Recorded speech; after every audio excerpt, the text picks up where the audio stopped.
Hello and welcome to another episode of BikeRadar's Gravel Diaries. This one's going to be a little bit different. I'm out here in Tuscany riding Continental's latest Terra Adventure tyre, but I'm joined with Paige, Onweller and Rosa Klöser.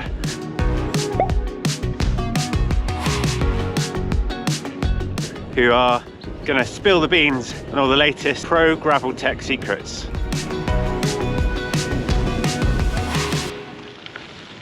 Okay, Paige and Rosa, we've been out riding, had a shower, bit of a relax now.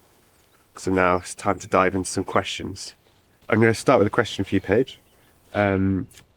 What on your bike, what bit of tech on your bike is the kind of thing that you wouldn't ever race without? Like, what's the biggest part of your bike that you're like, I had to ride with that?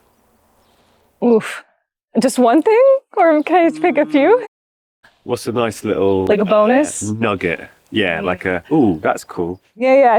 I think my blips that I was showing and mentioning earlier, I think that's a small piece of tech that you can add onto your bike that I would not race without, because you can crash and break a shifter.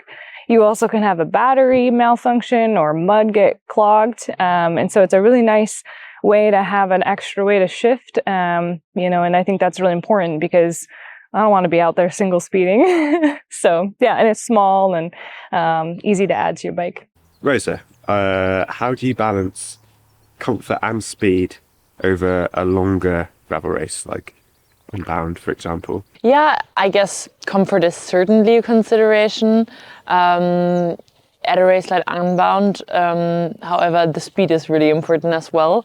So, I mean, preparing yourself to be uncomfortable, that's maybe like one way to go. So with that I mean, like, training a very aerodynamic position on the bike, because in the end of the day maybe you feel uncomfortable if you haven't trained it in your training rides, but if you can then execute it, you will feel fresher in the end, if you can save a couple of watts.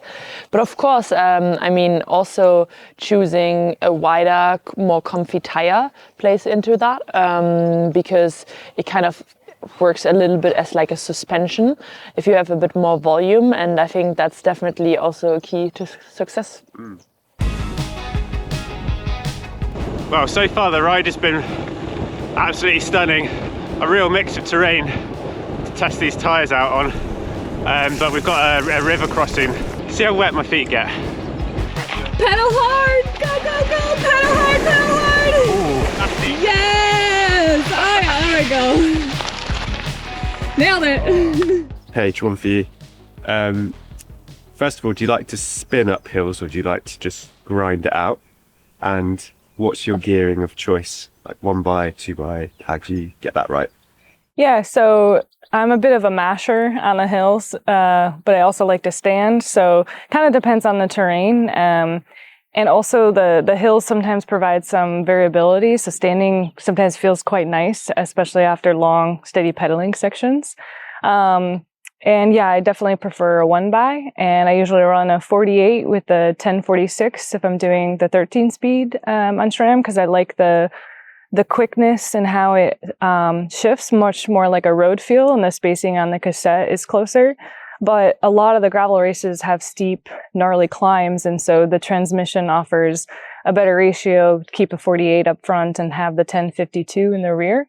So a lot of times I'll have that as well. If it's a pure climbing race, then sometimes I'll drop down to a 46, but it just depends on the course. The 1x also makes it easier to swap chain rings easily. So I'll do a recon and I collect gear data. SRAM has a nice app for that, so you can look how much time you spend in each cog, and then you can also know your watts in that range as well. So sometimes I collect that over racing too, so I look back at previous races and make decisions based off of that. The goal is to spend the most time in the middle of the cassette, because that's the most efficient. So there are times where I'll choose something that I knows maybe a bigger chain ring, but it will force me in the middle of the cassette more, and for the majority of the day, and that's what I aim for. Okay. Rosa, how about you? similar or different? Yeah, I would say my answer is quite similar. So I really like to choose, or like I always choose a one by setup. And for me personally, I like to spin and be efficient. So keep a high cadence also up like rockier or steeper climbs. So therefore I often choose the transmission, especially in like terrain like Spain, where you have a lot of these like gnarly steep climbs. But of course, if I look back, for instance, at the World Champs, then I also chose like the Explorer setup with the 1146 in the rear and a 48 in the front. And quite similarly to Paige, I tried to never go below a 46 chainring in the front, because I want to have chainline efficiency. So depending on that, I'm then choosing what I'm running in the back, if I'm going with a mullet setup or with the Explorer setup. I think a lot of people, certainly in the comment section, you know, do we go one by or two by? I think there's a lot of people that like two by, but I think it's really interesting to hear from you both, you know, in a racing scenario versus like maybe just like general riding. Yeah, maybe it's different. I think the 2x gives people a wider range, and so they don't have the flexibility to change front chain rings or an entire drivetrain like we have the capacity to. But I also think the 1x adds more tire clearance in the rear, like we had talked about earlier today. And then it's just less opportunity for mechanicals, which I think is important. So adding to Paige's point of more tire clearance and avoiding mechanicals, I think a one-by setup is also more aerodynamic. So we can actually see now that people are opting for one-by setup on road races as well, which I find quite interesting. So actually the gravel or the Explorer group set from SRAM is being used on those gnarly road races as well, which I think gives an indication that in high-speed scenarios that can be the preferred setup. So for racing especially, it should be a consideration. I'll add to that, the higher speeds, it is easier when you're reconning or training. It's like, oh man, why would I ever run this gearing? But when you're in a race, it's so much different. So yeah. Yeah, because it is true what you said, like with the 2x setup, of course, you have like more options, right? And like the jump from every gear is smaller, so it can be, especially if you're very sensitive to your cadence, it can be a great option to run 2x. But in the end of the day, I think for us racers, as you mentioned, like not having a mechanical, having more tire clearance is superior for sure.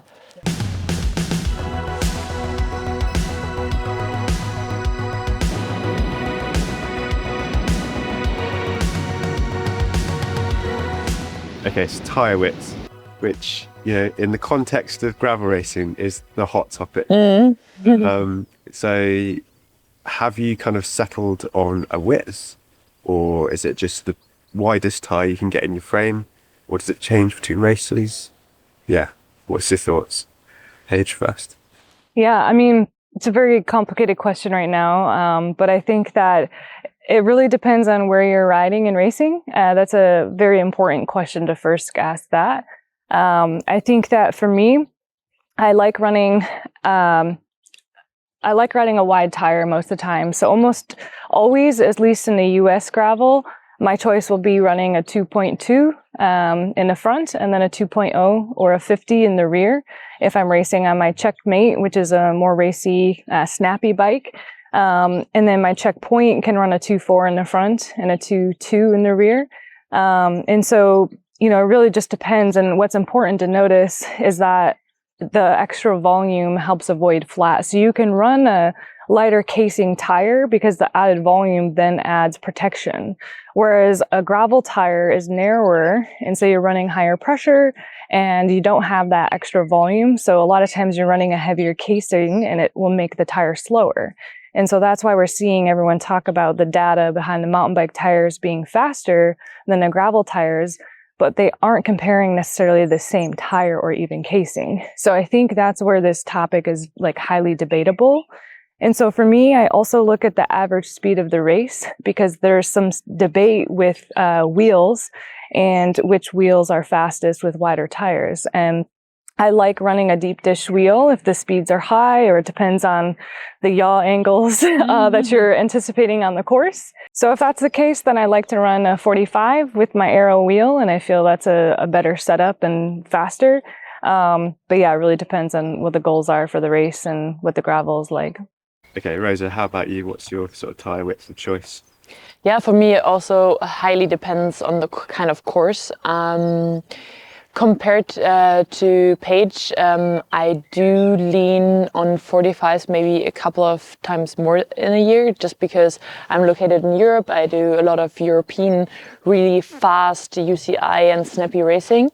So there sometimes a 45 millimeter tire is sufficient, especially if a huge chunk of the race is actually on tarmac. So then I tend to go with the Continental Terra speeds.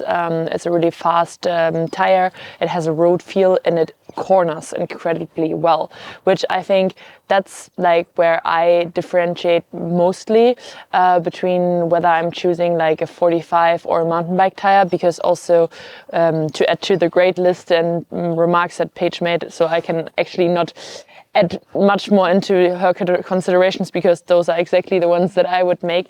But one difference is also how the tire sits on the rim. So from my experience, the gravel tires, they sit a bit rounder, but of course that again depends on the rim you're using. Whereas some of the mountain bike tires, they sit a bit more squarey. And to be honest, I'm also really big on all sorts of data and bicycle rolling resistance, and due to the different casings that can be used in MTB tires, actually they prove to be actually the faster option from category 1 gravel onwards. So if the race actually is a predominantly gravel-like course, especially if it gets really chunky, I do opt for MTB tires where possible.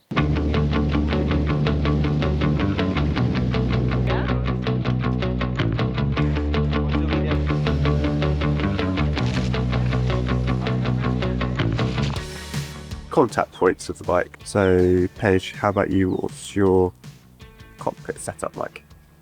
Yeah, on my race bike, well, the bike I have here is not set up how I would race. It's easier to travel with it not integrated, but almost always I will race with an integrated cockpit. So everything's nice and clean. It's more aero.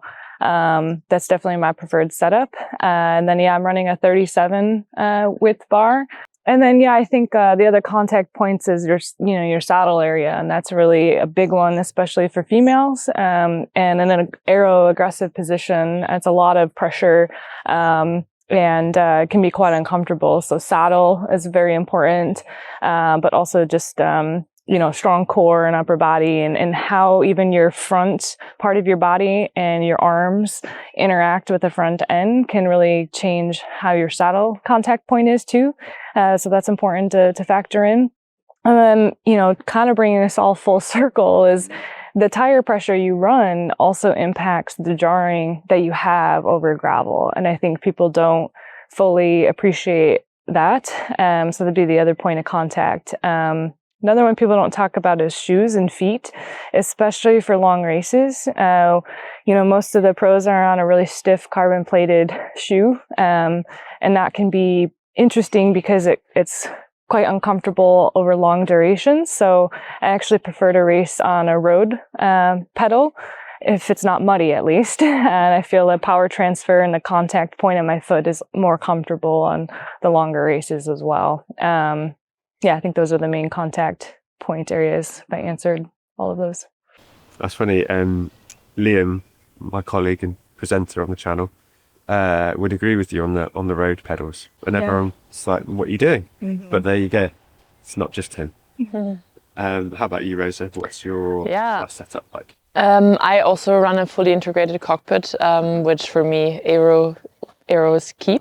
So for sure. Also 37 centimeter width with the hoods tilted in. I'm quite known for a quite aggressive position there actually, because I like to also really optimize my bike from an aerodynamic standpoint.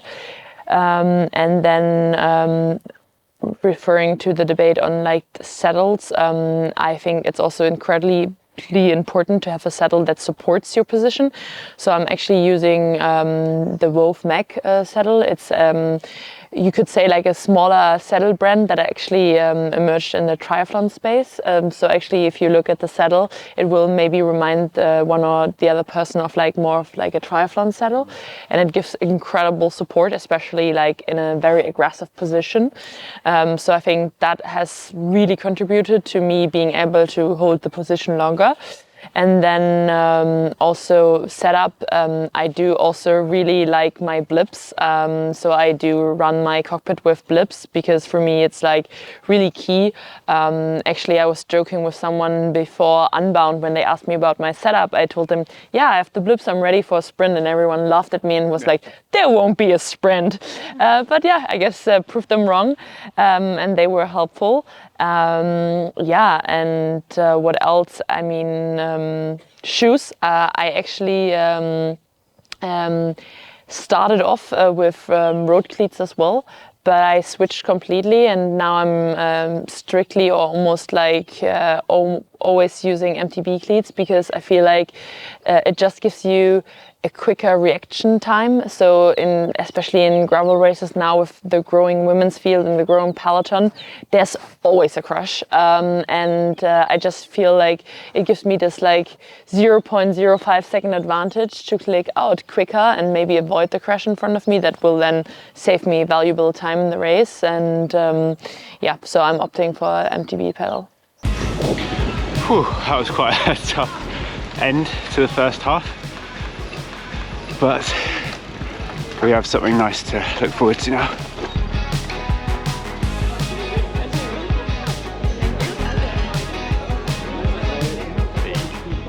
What extra things on your bike, I guess, that you pay a particular attention to get the most from it? Yeah, I mean, the drivetrain is really, really important, both for efficiency and, durability. So waxing is just faster. It's also a lot cleaner. And so, yeah, I really particular, like we were joking about a story where we both had experiences where a mechanic accidentally put like oil lube on our chain and we lost it, and yeah, we get very angry with that.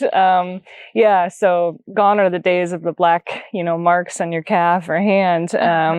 So yeah, I would say that's one thing is waxing is really, really important. I use the Silka wax system and that works really well. And they have different additives you can use for a variety of races. And then, yeah, when you're in a pinch, you're just using the wax lube. But that's one thing I'm really fussy about. It's really something that I would at this point recommend to anyone, just because for me as a racer personally, of course, I want the friction benefits. So like I want the lowest possible friction in my chain. That's like one of the big reasons I wax my chain. But actually, funnily enough, I started cycling in 2021, and I think already like 3 or 4 months in, I switched to wax because it keeps the drivetrain way cleaner. It makes the entire system way more durable. So I think especially for people that maybe don't want to take a lot of time to maintain, waxing is a great investment. Maybe the first setup takes a little bit of time, but then actually over time it will save you time and money.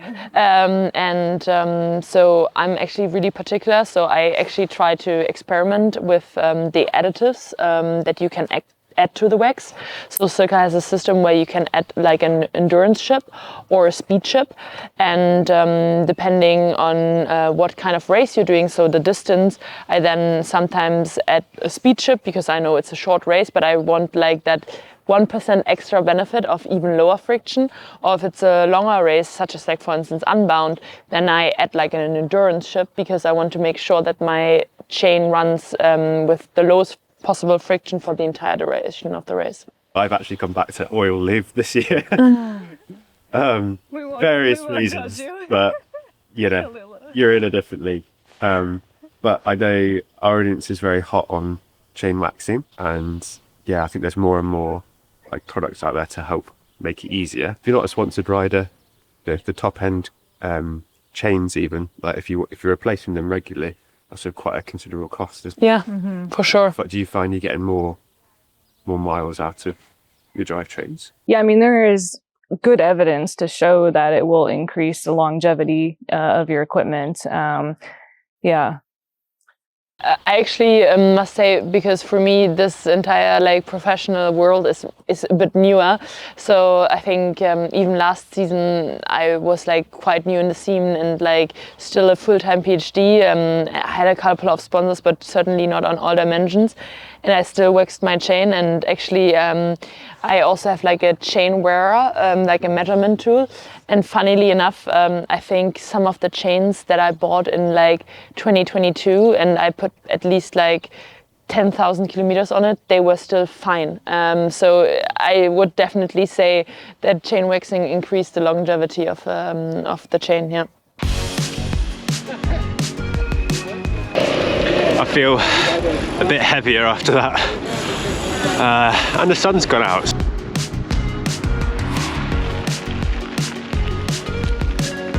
So some sort of general questions now around like life as a pro gravel cyclist. And I know something that's changed relatively recently is kind of start times for elite women in some of the bigger races. How's that kind of been for you? And have you experienced it before and after? How did it change? Yes, absolutely. I think what we're seeing and what we're really fortunate to experience is a really big evolution in the gravel sport, with the women's field getting more stacked and bigger every year, race by race actually. And I think it's actually, it has been overdue, but now we're finally seeing more and more event organizers giving the women their own race. And I think, yeah, I was actually quite fortunate to race and get to know Paige during Unbound. And this was actually, I think, the first time that Unbound, which is arguably one of the biggest gravel races in the world, women had their separate race and their separate start. And honestly, I think it provided an incredible dynamic for us, where we were actually at the end a group of around 10 women that were really able to race each other and make strategic decisions. And actually, in the end, I think the public really agreed, because I think it provided an incredible race, an incredible finish, and also a very interesting race to follow, not just for us as the racers, but also for the public to see and really understand, okay, where are the racers located, who's in the front group, instead of like trying to pick out a woman amongst the squad of men. And I think, yeah, I think just in general it creates a much fairer dynamic, but also much more interesting dynamic. So I'm super happy to see that organizers are jumping on that wagon of giving us our own races. And to be honest, I think why are we not taking this opportunity? Gravel is such a new sport, so we should start with equity from the start. And I think, yeah, I think it's going in the right direction. Yeah, I would just mirror everything that Rosa just said, and also point out that Unbound last year was really special, and I think eye-opening for a lot of people, because prior to that, people were wondering, oh, it's going to take the women too long, they don't have the men to draft, and it was one of the fastest times that we've had. Now I still feel that we have a long way to go, because they're still allowed to draft men, and so the events are now in a difficult position of choosing what the time differences are between the pro men, the pro women, and then the amateur field. And I know the front end of the women's race is not as concerned about the amateur men catching. We're more concerned with the back of the men's pro, us catching, and then starting to work with that group. And so I think ultimately what we need to continue to advocate for is a no draft policy enforced for the front of the women's race. And I think that is the most fair opportunity that our sport will have going forward, and I hope that that's the direction we move. I've personally made a choice this year going forward that I don't do any races that don't have a separate start, because us as women, when we show up to a race that has a mixed start event for a marquee event, then we're basically saying we're okay with that. And if we're advocating for gender, equity in sport, then that's not where I want to be showing up. So I think it's really important for large scale events that have enough women to have our own starts, that we support that and advocate for that.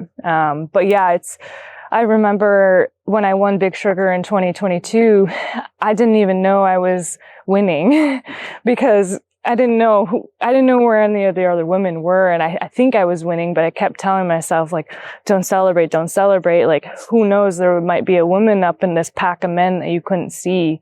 The other thing, not to have a long answer here, but I'm very passionate about this, is how can you publicize a women's field when you can't even see the women? So we are now starting to get more visibility in sport, and that allows brands to then want to sponsor women and give us equal pay, because our value now is increasing as a result. So that's very important as well.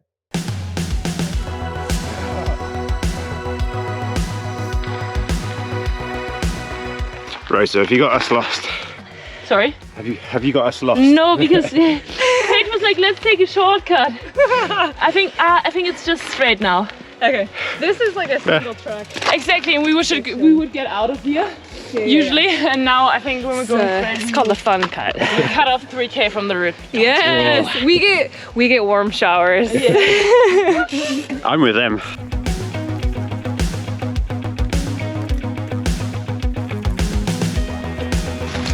I think the trail ended a while back. We're getting closer. We might be close, but Rose is taking out this horrible hill and I'm about to come unstuck. Oh, just about made it.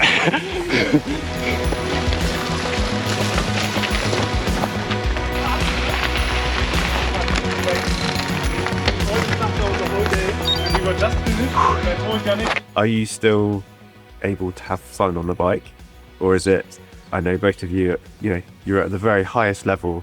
How do you kind of integrate that fun aspect of gravel riding? Can you even? I mean, yeah, absolutely. I think that's the beauty of the gravel racing, or like gravel sport in general. It takes you incredible places. I mean, right now we're in Tuscany.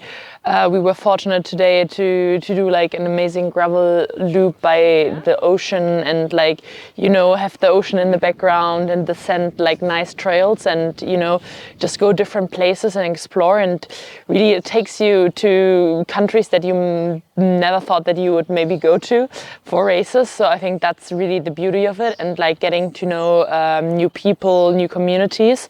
So I think there's definitely a lot of beauty in it. And I must say, personally for me, what I find really nice about the gravel racing as well is that there is always this elite field and elite start, but actually at the races you actually get an opportunity to also engage with people that have been following your progress, people that are fans of the sport. And I feel like this, I would say, this gap between the athlete and actually the normal race participant that maybe doesn't race for the win but goes for an experience is a bit smaller, and I think that's actually quite a nice part as well. How about you, Paige? Yeah, I would agree. The part she was just explaining is the gravel community is very special, and even when we're taking things so seriously, there's still that component that a lot of us really value and appreciate. But yeah, for me, like, I just genuinely love riding my bike. And so I often remind myself of that, even if it's a pouring rain and I got to do 5 hours, that's not always fun.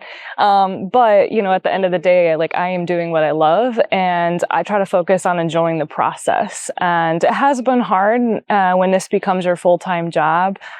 Sometimes there's additional pressure, and, there's a lot on the line for us. And so I sometimes have to remind myself to go back to the roots of being more childlike and playful and having fun. I think I personally race better when I have that at the forefront of my mind. But yeah, it can be challenging sometimes to separate work and play and find that balance. But the more for me of focusing on enjoying the process, and we're similar that we like all these little details, the tech. Some people don't, but the process of testing these things and figuring out and making charts and PSI and studying, wind tunnel data, like, I like that. It's fun for me. But not everyone is that way. So I'm lucky in that sense. I mean, we at BikeRadar love that. Maybe this won't be the last time we see you both on the channel. Hopefully not. But yeah, I think you'll agree that was a really, really interesting insight into life as a pro, but also some cool little techie insights as well. Okay, well that is it for now. But if you want to see more gravel tech content, then check out this video and we'll see you next time.